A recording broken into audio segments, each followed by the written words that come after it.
ഇന്ന് ഞാൻ വന്നിരിക്കുന്നത് വളരെ ടേസ്റ്റിയും അതുപോലെ തന്നെ സോഫ്റ്റും ആയിട്ടുള്ള ഒരു ഈവനിങ് സ്നാക്കിൻ്റെ റെസിപ്പിയുമായാണ്. ഇതെങ്ങനെയാണ് ഉണ്ടാക്കുന്നത് നോക്കാം. ഇതിനായി നമുക്ക് ആദ്യം തന്നെ ഒരു മാവ് തയ്യാറാക്കണം. അതിനായി ഒരു ബൗളിലേക്ക് 2 കപ്പ് അളവിൽ മൈദ ചേർത്ത് കൊടുക്കുന്നുണ്ട്. ഇവിടെ ഞാൻ 240 ml മെഷറിംഗ് കപ്പിലാണ് മൈദ എടുത്തിരിക്കുന്നത്. പിന്നീട് ഇതിലേക്ക് 1 ടീസ്പൂൺ ഇൻസ്റ്റൻറ്റ് ഈസ്റ്റാണ് ചേർത്തിരിക്കുന്നത്. പിന്നീട് 1 ടേബിൾ സ്പൂൺ പഞ്ചസാരയും ആവശ്യത്തിന് ഉപ്പും ചേർത്ത് കൊടുത്തിട്ടുണ്ട്. പിന്നീട് ഇതിലേക്ക് 1 ടേബിൾ സ്പൂൺ ഒലിവ് ഓയിലാണ് ഞാൻ ചേർത്തിരിക്കുന്നത്. നിങ്ങൾക്ക് ഏതെങ്കിലും റിഫൈൻഡ് ഓയിൽ ചേർത്ത് കൊടുക്കാവുന്നതാണ്. അതിനുശേഷം കൈ ഉപയോഗിച്ച് നന്നായിട്ടൊന്ന് മിക്സ് ചെയ്തെടുക്കുന്നുണ്ട്. പിന്നീട് ഇതിലേക്ക് ഇളം ചൂടുള്ള പാൽ ചേർത്തിട്ടാണ് കുഴച്ചെടുക്കുന്നത്. പാൽ അല്പാൽപ്പം ഇതിനകത്തേക്ക് ചേർത്തിട്ടാണ് കുഴച്ചെടുക്കുന്നത്. നല്ല സോഫ്റ്റായി കിട്ടുന്നവരെ നമുക്ക് കുഴച്ചെടുക്കണം. ഇതിലേക്ക് ഞാൻ ഇൻസ്റ്റൻറ്റ് ഈസ്റ്റാണ് ചേർത്തിരിക്കുന്നത്. അതുകൊണ്ടാണ് പൊടിക്കൊപ്പം തന്നെ ചേർത്തിരിക്കുന്നത്. നിങ്ങളുടെ കയ്യിൽ ഡ്രൈ ഈസ്റ്റ് ആണെങ്കിൽ ആ ചെറു ചൂടുള്ള പാലിൽ ഒന്ന് കുതിർത്തി 5 മിനിറ്റ് റെസ്റ്റ് ചെയ്തതിന് ശേഷം കുഴച്ചെടുക്കുക. അപ്പോൾ മാവ് നന്നായി സോഫ്റ്റായി കുഴച്ചതിന് ശേഷം അതിന് മുകളിലായിട്ട് കുറച്ച് ഓയിൽ തടവി ഞാനിവിടെ റെസ്റ്റ് ചെയ്യാൻ മാറ്റി വെക്കുന്നുണ്ട്. ഒരു ബൗളിനകത്തേക്ക് 150 ഗ്രാം ചിക്കൻ ചെറിയ കഷ്ണങ്ങളാക്കി വാഷ് ചെയ്ത് ചേർത്തിട്ടുണ്ട്. ഇതിലേക്ക് 1/4 ടീസ്പൂൺ മഞ്ഞൾപ്പൊടിയും 1 ടീസ്പൂൺ കുരുമുളക് പൊടിയും 1 ടീസ്പൂൺ ചുവന്ന മുളക് പൊടിയും 1/4 ടീസ്പൂൺ ഗരം മസാലയും ആവശ്യത്തിനുള്ള ഉപ്പും ചേർത്തിട്ടുണ്ട്. പിന്നീട് ജിഞ്ചർ ഗാർലിക് പേസ്റ്റ് 1 ടീസ്പൂൺ ചേർത്തിട്ടുണ്ട്. ഇവ ചേർത്ത ശേഷം ഇത് നന്നായിട്ട് തന്നെ ഒന്ന് മിക്സ് ചെയ്തെടുക്കാം. അതിനുശേഷം ഞാനിത് കുക്കറിനകത്തേക്ക് ചേർത്ത് നന്നായിട്ടൊന്ന് കുക്ക് ചെയ്തെടുത്തിട്ടുണ്ട്. അപ്പോൾ കുക്ക് ചെയ്ത് ഞാനിത് ഒരു ബൗളിനകത്തേക്ക് മാറ്റി വെക്കുന്നുണ്ട്. നിങ്ങൾക്കിതിന് പകരം ഫ്രൈ ചെയ്തും എടുക്കാവുന്നതാണ്. ഇനി നമുക്ക് ചമ്മന്തി തയ്യാറാക്കണം. അതിനായി മിക്സിയുടെ ഒരു ബൗളിനകത്തേക്ക് 1/2 കപ്പ് അളവിൽ തേങ്ങ ചേർത്തിട്ടുണ്ട്. പിന്നീട് ഇതിനകത്തേക്ക് കുറച്ച് പുതിനയിലയും കുറച്ച് മല്ലിയിലയും കൂടെ ചേർത്തിട്ടുണ്ട്. അതിനുശേഷം 4 പച്ചമുളക്, ഒരു ചെറിയ കഷ്ണം ഇഞ്ചിയും ചേർത്ത് കൊടുത്തിട്ടുണ്ട്. പിന്നീട് ഇതിനകത്തേക്ക് ആവശ്യത്തിനുള്ള ഉപ്പ് ചേർത്ത് നമുക്കിതൊന്ന് പൾസ് ചെയ്തെടുക്കാം. അപ്പോൾ കുറച്ച് നല്ല എരിവുള്ള ചമ്മന്തി വേണമെന്നുള്ളവർക്ക് 4 പച്ചമുളക് വരെ ചേർത്ത് കൊടുക്കാം. അപ്പോൾ ഞാനിതിവിടെ മാറ്റി വെക്കുന്നുണ്ട്. അതിനുശേഷം നമുക്ക് മയോണൈസ് ഉണ്ടാക്കിയെടുക്കണം. ഇതിനായി 2 വലിയ അല്ലി വെളുത്തുള്ളി ചേർത്തിട്ടുണ്ട്. പിന്നീട് ഇതിനകത്തേക്ക് ആവശ്യത്തിനുള്ള ഉപ്പ് ചേർത്ത് കൊടുക്കുക. അതിനുശേഷം 1/2 കപ്പ് അളവിൽ ഓയിൽ ഞാനൊന്ന് ഫ്രിഡ്ജിൽ വെച്ച് തണുപ്പിച്ചിട്ടാണ് ചേർക്കുന്നത്. പിന്നീട് ഇതിനകത്തേക്ക് 1/2 കപ്പിൽ കുറച്ച് കുറവ് അളവിലാണ് ഞാൻ പാലെടുത്തിരിക്കുന്നത്. അപ്പോൾ ഓയിൽ ഇങ്ങനെ തണുപ്പിച്ച് നമ്മൾ ഫ്രിഡ്ജിൽ വെച്ച് എടുത്തിട്ട് മയോണൈസ് ഉണ്ടാക്കി കഴിഞ്ഞാൽ നല്ല കട്ടിയുള്ള ടെക്സ്ചറിൽ നമുക്ക് മയോണൈസ് ഉണ്ടാക്കാൻ പറ്റും. പിന്നീട് ഇതിനകത്തേക്ക് 1 ടീസ്പൂൺ വിനാഗിരിയും ചേർത്തിട്ടാണ് ഞാൻ അടിച്ചെടുത്തിരിക്കുന്നത്. അപ്പോൾ നിങ്ങൾക്ക് കണ്ടാൽ തന്നെ അറിയാം, നല്ല തിക്കായിട്ടുള്ള ഒരു കൺസിസ്റ്റൻസിയിലാണ് നമുക്ക് മയോണൈസ് കിട്ടിയിരിക്കുന്നത്.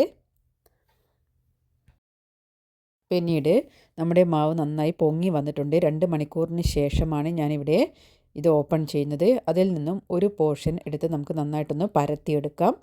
അപ്പോൾ കുറച്ച് കട്ടിയുള്ള വിധത്തിൽ വേണം പരത്തിയെടുക്കാൻ, അധികം തിന്നായി പോകാൻ പാടില്ല.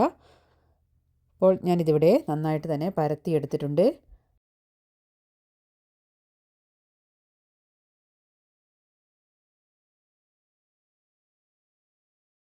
ഈ ഒരു തിക്നെസ്സിലാണ് ഞാനിത് പരത്തിയെടുത്തിരിക്കുന്നത്.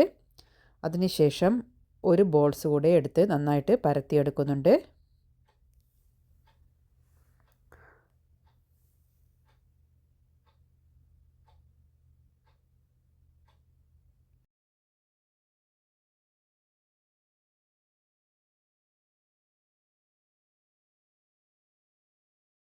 അപ്പോൾ ഇത് നന്നായി പരത്തിയെടുത്തതിന് ശേഷം ഒരു ഗ്ലാസ് ഉപയോഗിച്ച് ഈ ഒരു വിധത്തിൽ കട്ട് ചെയ്തെടുക്കുന്നുണ്ട്. അപ്പോൾ മുഴുവനായി കട്ട് ചെയ്യുന്നില്ല, ഒന്ന് മാർക്ക് ചെയ്യുക മാത്രമേ ചെയ്യുന്നുള്ളൂ. അപ്പോൾ അതിനകത്ത് ഫുള്ളായിട്ട് തന്നെ ഞാനിങ്ങനെ മാർക്ക് ചെയ്ത് കൊടുത്തിട്ടുണ്ട്. അതിനുശേഷം നമ്മൾ എടുത്തു വെച്ചിരിക്കുന്ന ഫില്ലിങ്സ് എല്ലാം നമുക്ക് ഇതിന് മുകളിലായിട്ട് നിരത്തി വെച്ച് കൊടുക്കാം. അപ്പോൾ ഒരു മുട്ട പുഴുങ്ങിയതിന് ശേഷം ചെറുതാക്കി ഞാൻ കട്ട് ചെയ്തെടുത്ത് വെച്ചിട്ടുണ്ട്. അപ്പോൾ ഞാൻ ആദ്യം തന്നെ ഫില്ലിങ്സ് ചേർത്ത് കൊടുക്കുന്നത് ചിക്കൻ ഒന്ന് ക്രഷ് ചെയ്തെടുത്തതാണ്. നമ്മൾ കുക്ക് ചെയ്തെടുത്തിരിക്കുന്ന ചിക്കൻ ഞാൻ ഒന്ന് മിക്സിയുടെ ജാറിൽ ചേർത്ത് ഒന്ന് പൾസ് ചെയ്തെടുത്തിരിക്കുകയാണ്. പിന്നീട് ഇതിന് മുകളിലായിട്ട് നമ്മൾ ഉണ്ടാക്കി വെച്ചിരിക്കുന്ന ചമ്മന്തി കുറേശ്ശെയായിട്ട് ചേർത്ത് വെച്ച് കൊടുക്കുക. വളരെ ടേസ്റ്റി ആയിട്ടുള്ള ഒരു സ്നാക്ക് റെസിപ്പിയാണിത്. നിങ്ങളിതുവരെ ട്രൈ ചെയ്തിട്ടില്ലെങ്കിൽ ഈ രീതി ഒന്ന് ട്രൈ ചെയ്ത് നോക്കണം. അപ്പോൾ ആ ചിക്കൻ്റെ പീസ് വെച്ചതിന് ശേഷം പിന്നീട് അതിന് മുകളിലായിട്ട് ചമ്മന്തിയാണ് ചേർത്ത് കൊടുത്തിരിക്കുന്നത്. അതിന് മുകളിലായിട്ട് നമുക്ക് മയോണൈസ് വെച്ച് കൊടുക്കാം. അപ്പോൾ മയോണൈസ് നല്ല കട്ടിക്ക് തന്നെയാണ് കിട്ടിയിരിക്കുന്നത്. അത് ഓരോ ടേബിൾ സ്പൂണായിട്ട് നമുക്ക് ഇതിന് മുകളിലായിട്ട് വെച്ച് കൊടുക്കാം.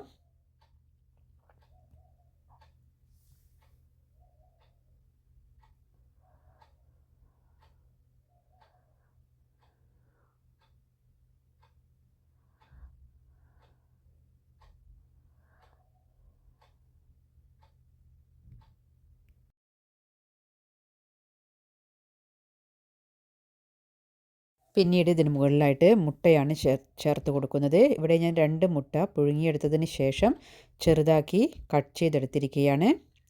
അതിൻ്റെ ഓരോ പീസ് ഇതിന് മുകളിലായിട്ട് നിരത്തി വെച്ച് കൊടുക്കാം.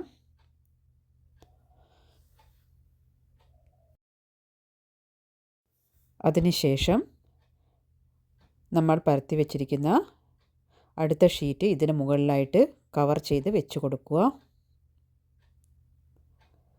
അപ്പോൾ നന്നായിട്ട് രണ്ടും ഒരേ വലിപ്പത്തിൽ തന്നെ ആയിക്കഴിഞ്ഞാൽ നിങ്ങൾക്ക് കവർ ചെയ്തെടുക്കാൻ എളുപ്പമായിരിക്കും. അപ്പോൾ ഞാനിത് മുകൾ ഭാഗത്ത് ഉണ്ടാക്കിയിരിക്കുന്നതിന് കുറച്ച് വലിപ്പം കുറഞ്ഞു പോയിരുന്നു. അപ്പോൾ ഇത് മുകളിലായിട്ട് വെച്ചതിന് ശേഷം നമ്മൾ മുൻപേ എടുത്തിരുന്ന ഗ്ലാസ് എടുത്തിട്ട് ഇതൊന്ന് കട്ട് ചെയ്തെടുക്കാം. അപ്പോൾ നന്നായി പ്രസ് ചെയ്ത് കഴിഞ്ഞാൽ അത് പെട്ടെന്ന് തന്നെ കട്ടായി കിട്ടുന്നതാണ്. അപ്പോൾ ഞാനിതിവിടെ എല്ലാം കട്ട് ചെയ്തെടുത്തിട്ടുണ്ട്. ഇനി നമുക്ക് ഇത് ബാക്കിയുള്ള പോർഷൻ എടുത്ത് മാറ്റാവുന്നതാണ്. പിന്നീട് നമുക്ക് അടുത്ത ലെയർ പരത്തുന്നതിന് വേണ്ടിയിട്ട് ഈ ഭാഗം ഉപയോഗിക്കാവുന്നതാണ്.